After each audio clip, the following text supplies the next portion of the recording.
Screen पर चल रही तस्वीर में जो लड़की आपको दिखाई दे रही है, ये रोमानिया देश की रहने वाली फिलिप फ्रांसिस्का है, जो पिछले लगभग सवा साल से वाराणसी की बनारस हिंदू यूनिवर्सिटी से इंडियन फिलोसफी में पीएचडी की पढ़ाई कर रही है। 27 साल की फिलिप की जो लाश है, वो 11 सितंबर को उसके ही कमरे के अंदर बिस्तर पर संदिग्ध अवस्था मिलती है, जिसे देख हर कोई हैरान रह जाता है कि एक पढ़ने वाली होनहार लड़की की लाश जो है वो मौत कैसे अचानक हो गई।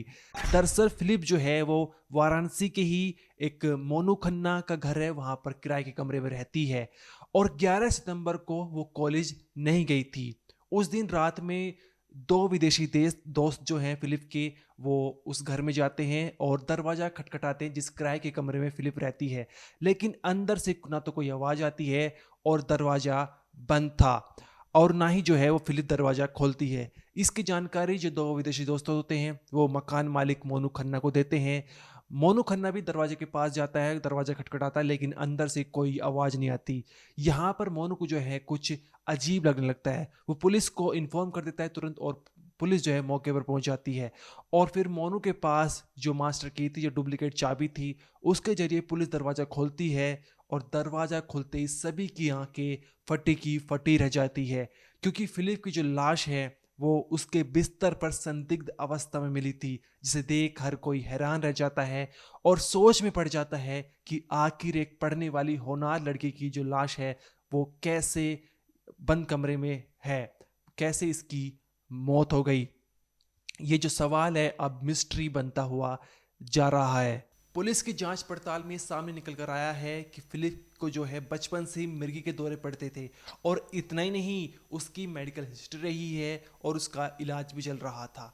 लेकिन पुलिस जब इन्वेस्टिगेट कर रही थी जिस कमरे में फिलिप रह रही थी, उस कमरे से ना तो कोई ऐसी दवाई मिली उसके इलाज की और ना ही कोई ऐसा नोट मिला जिससे साबित हो सके कि फिलिप ने खुद मौत को गले लगाया हो, जिसके चलते जो है एक साजिश का जो है वो शक जताया जा रहा है। अब पुलिस ने क्या कुछ जांच पड़ताल में कहा, एक बार आप वो सुनिए। आज थाना चौक को एक महिला के मृत्यु होने की सूचना प्राप्त हुई। इस सूचना पे तत्काल स्थानीय थाना मेरे द्वारा पीआरवी व फील्ड यूनिट का घटनास्थल निरीक्षण किया गया। वह जानकारी प्राप्त की गई। मृतक का नाम ये रोमानिया के रहने वाली हैं, फिलिप फ्रांसिस्का इनका नाम है और ये बीएचयू से इंडियन फिलॉसफी में शोध की छात्रा हैं। इनके जब घटनास्थल का निरीक्षण किया गया, इनके जो नज़दीकी कुछ फ्रेंड सर्किल है उनसे पूछताछ की गई, तो प्राथमिक पूछताछ में यह तथ्य प्रकाश में आया कि इनकी मेडिकल हिस्ट्री रही है और इनको चाइल्डहुड से ही इनको मिर्गी के दौरे पड़ते हैं और इनका इलाज भी चल रहा था। इसके अन्य जो फैक्ट्स थे उनको भी कलेक्ट किया गया। साथ साथ में जो लीगल प्रोसेस है उनको फॉलो अप करते हुए इनके पोस्टमार्टम की प्रक्रिया भी की जा रही है और जो भी तथ्य आएंगे फिर उसके अनुसार कार्रवाई की जाएगी। सर, प्रथम दृष्टया क्या लग रहा है, चूंकि कमरा अंदर से बंद था और कोई सुसाइड नोट नहीं था, क्या ये लीगल तरीके से इसकी वीज़ा परमिट अभी बची हुई थी?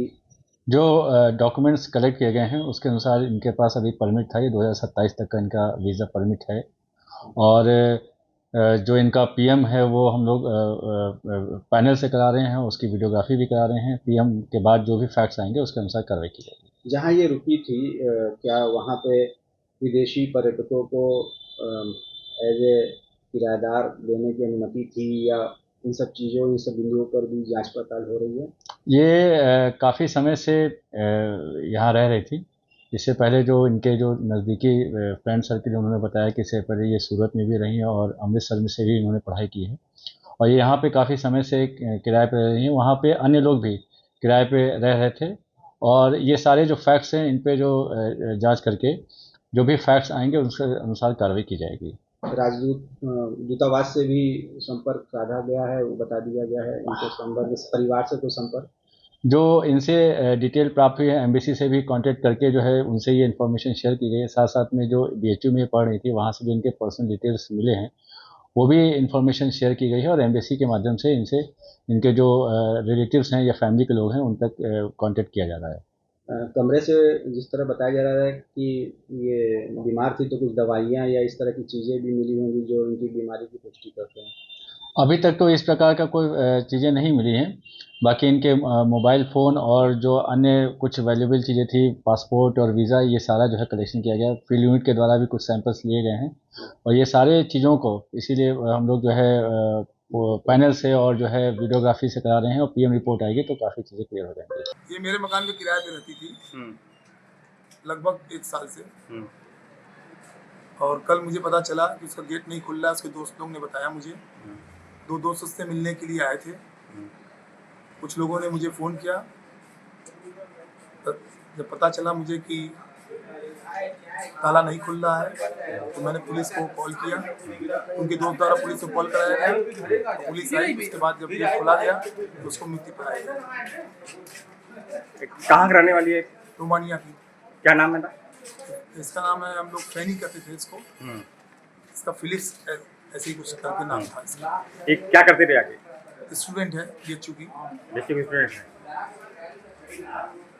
पुलिस आई थी कब आई? पुलिस के सामने ही गेट खुला है। फिलिप के पास 2027 तक लीगल परमिट था और उससे पहले फिलिप जो है बनारस हिंदू यूनिवर्सिटी से पहले सूरत और अमृतसर में रहकर पढ़ाई कर चुकी है और जितने भी सारे फैक्ट्स हैं उसके आधार पर आगे कार्रवाई की जा रही है। पोस्टमार्टम के लिए शव भेज दिया गया है, वीडियोग्राफी की जा रही है पीएम की।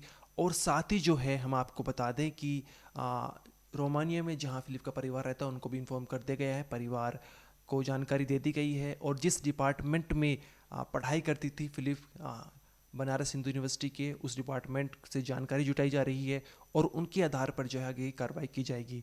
इसके साथ ही जो मोबाइल फ़ोन, पासपोर्ट और वीज़ा जब्त कर लिया गया है। फील्ड यूनिट के द्वारा कुछ सैंपल भी कलेक्ट किए गए हैं और इनके आधार पर जो आगे कार्रवाई की जा रही है।